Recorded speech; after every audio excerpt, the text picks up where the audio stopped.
I have, I think, 5 names. Te Waimātau, Uriwia, Maharata, Tiaki, Turoa. That's what I was born with. Each name I carry was one of my ancestors who had the gift of second sight. And so when I was born, and the way I was born, I was given all the names to make sure that I would continue the line of the shaman or of the matakite. And that's why I carry all those names. My name means cold water, which is Te Waimātau Uriwia. I never liked them, of course.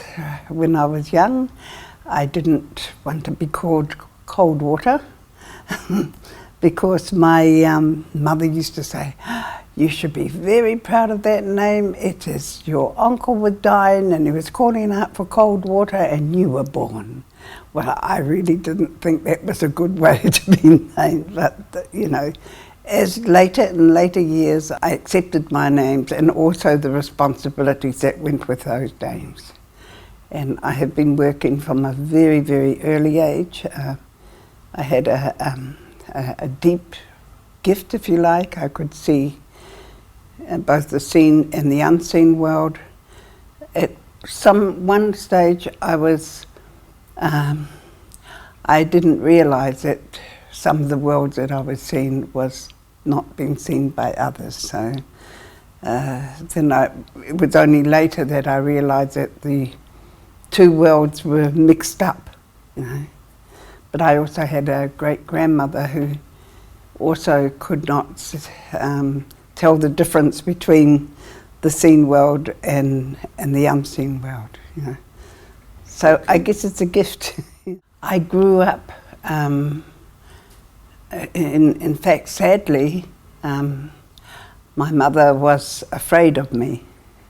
So I gravitated more towards my father, and my father taught me a lot, but I didn't find out.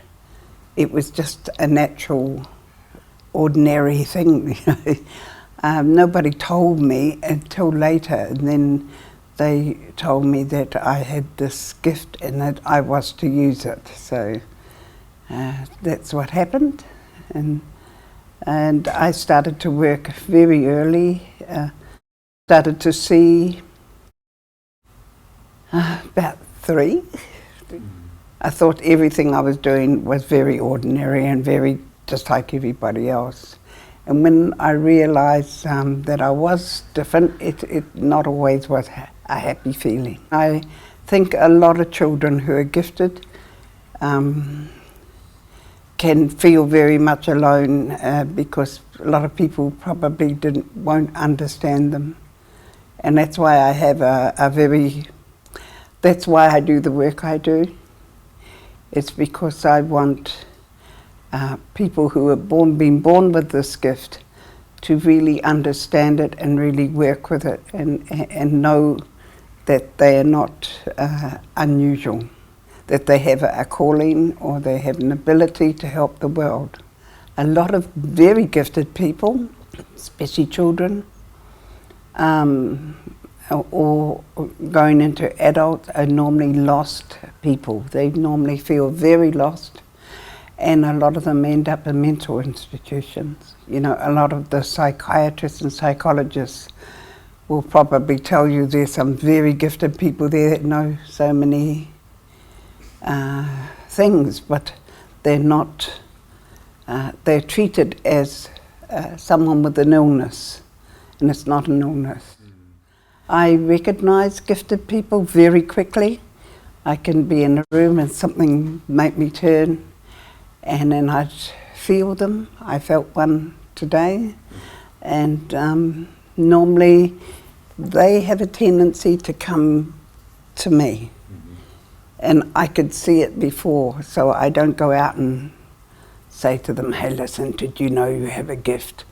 Normally they will find their way to me. There's something, an energy that I emanate pulls them, and then they just sit down and just talk. And then from there, I mentor a lot of gifted students, and you know, I can't teach a person how to be gifted.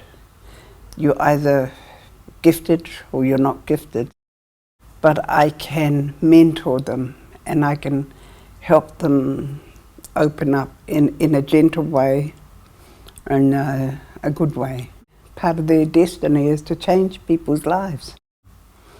You know, as a healer, it could be a healer, could be just by touching somebody, could be seeing the energy. And I didn't have teachers except my father, and he was only there till he died when I was 10.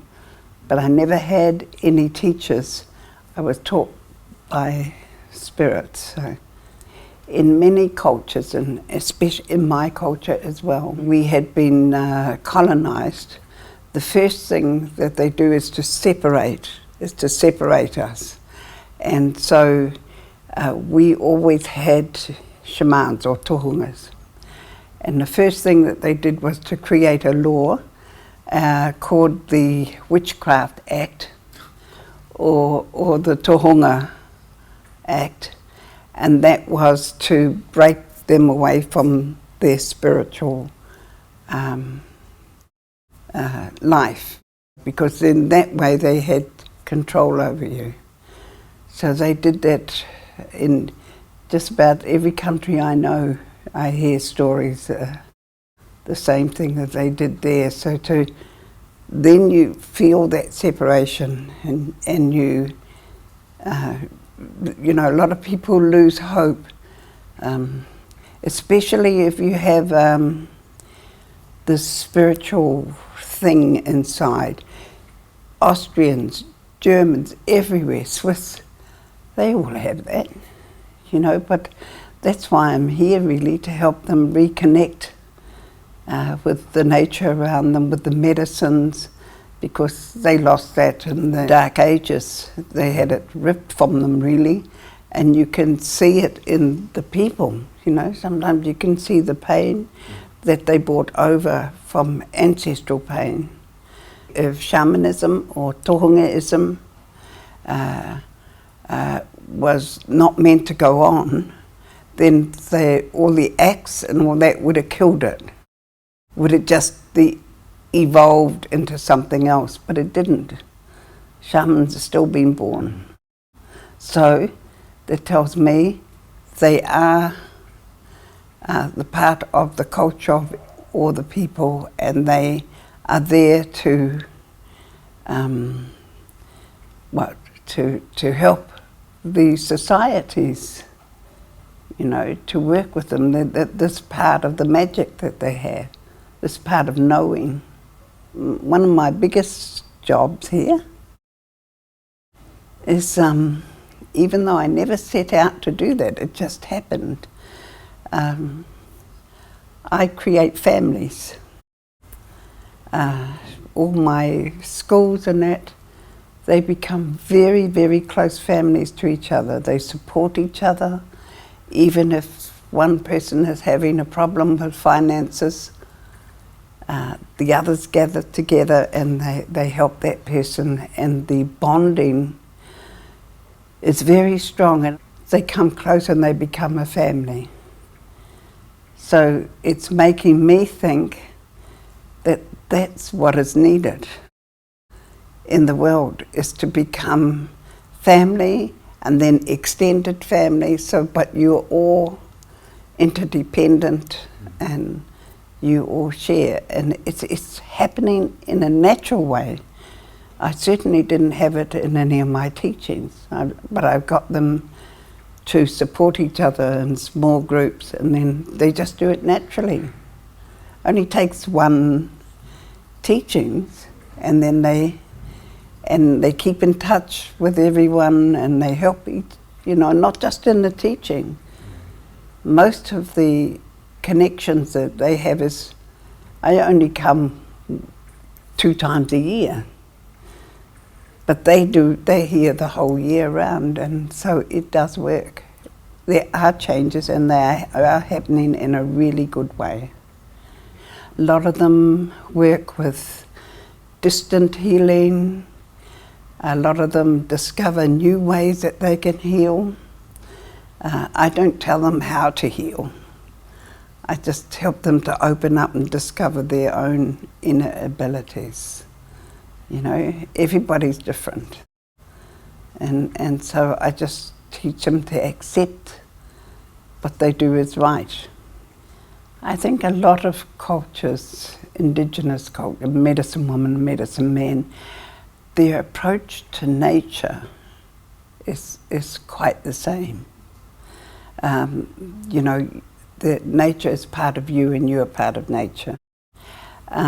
Your respect for each other, your understanding of the trees, the mountains, the rivers, the seas, that's all very, whether you're in Aboriginal, whether you're North American Indian, whether you're Chippewa Cree, whether you're Maya or Māori, that's the normal part, is this respect to Mother Earth and to Sky Father, to the animals and the creatures and nature, and how nature teaches you and talks to you and how you know how to listen. Whether it's in stones, it's everything, you know. We say in the beginning there was nothing. And, you know, and then there was darkness that lasted long, and then there was light, as small as a glow of a glowworm that broke the spell of night, and then our world began, you know. That's a common myth that we all know. We can all recite it. And most of people who have not moved away and who have practiced in the way that their culture has taught them all have that understanding. So there's nothing. They may have different ways of healing. Yes, for us, we heal with water. For some people, they heal using smudge, or they use smoke, or they use different implements to heal. That might be a little different, you know. Whether that's to do with their culture or whether it's something they discovered in themselves. Mostly, I can say this because I have many years behind me of mostly the shaman can be, for instance, for myself, I discover things. I listen to the trees, I am talked to, and so I develop my own uniqueness, if you like. And most shamans will have something very special that they have not been taught by their culture, or that they've discovered it in themselves. What I would like to say, I finish Europe in the year 2013, and then I stay home, and people must come to me to learn. But my reason for being here is to help my brothers and sisters of Europe, of Greenland or wherever, is to help them and empower them to take their own responsibilities as their own indigenous shaman. Not to copy others, learn from others, but learn by your own, where you are, by the lakes, you know, listen to the dragons, whichever. And I feel that my job is almost finished now, and that I have done a lot of work. I've loved everyone that I have taught, and they love me, you know. And I can step back now and I can say, well, you know, I'm so proud to see that your medicine men, your medicine women are there, you know, and they can teach their own people. I just did the initial. I think it's important to make sure that you have got good shamans in your world. Shamans that get their teachings from the inside out. Shamans that know how to receive from nature and that. And shamans that will not fall back on techniques. You know, which is very easy if you don't trust yourself. So the most important thing for the shamans of Europe is to trust that they're receiving that information with love and to give it with love, you know. And then they won't fall back on trickery, if you like. We see it everywhere, so. And trickery and those kinds of things, deceit, only happens when you don't have trust in yourself and that you're not receiving or you are working with your ego. I don't know if I struggled in my own development. I don't really think I did because I was a very open person, so I didn't have a problem not believing what I was receiving. And also, if you've listened, if you observe somebody gifted, whether it's a singer, you can feel it. You can feel somebody who's carrying something special. You don't have to see it with your naked eye. You can feel it or sense it, you know, and it's an energy that they have that draws people. We say you have to be an artist to be a shaman. So the two draw together, the art world and the shamanic world. You know, when I sit up in a seat and I start to work, I have a blank, totally open, and then suddenly everything just happens just like that. But then we don't leave room for spirit. So I learned to trust that I can sit there and then everything comes, because I need to feel the room. I need to pick up the energy. I need to give the message that the people need to hear at that moment. And I can't do it unless I'm open, and then it just all happens. I certainly didn't know what I was going to do. The people are the ones that you need to give the message to. You need to give the message to their heart, not to their ears and their intellect. In fact, maybe if you hear some of them, I'm sure, I've done this work long enough, that they will just know that they've been given something. I can't do that. You have to trust that you are a servant and you are here to work with love. And you have to trust that the words will be given to you or for the people who are there, you know. I had some people come to me afterwards to ask for help. One, I don't even know the person, came to ask for something special with a relative of his who mentally cannot get any better than what he is. Can I help? All the doctors say they cannot change it. And automatically the words were given to me, this person is very happy. And so I asked the question, is this person happy? And they don't know that they're different? And he said, yes. So I said, he doesn't need help. You need help.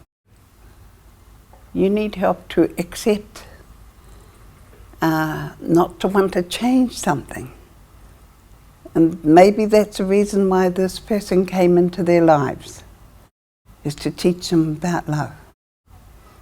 How to love unconditionally, not to be ashamed, not to want to make somebody into what you think they should be made into. Then those are not easy things to accept in families, but yet these things do happen, you know. I'm here with love, for love, from love. And a little song. It's called May Love, Peace and Harmony be with you always. And Angelica will accompany me from there. Te aroha, te whakapono, te rangi mari e, tātou tātou e. Te aroha, may love, te whakapono, may harmony. Te rangi mari e, may peace. Tātou tātou e, be with you always.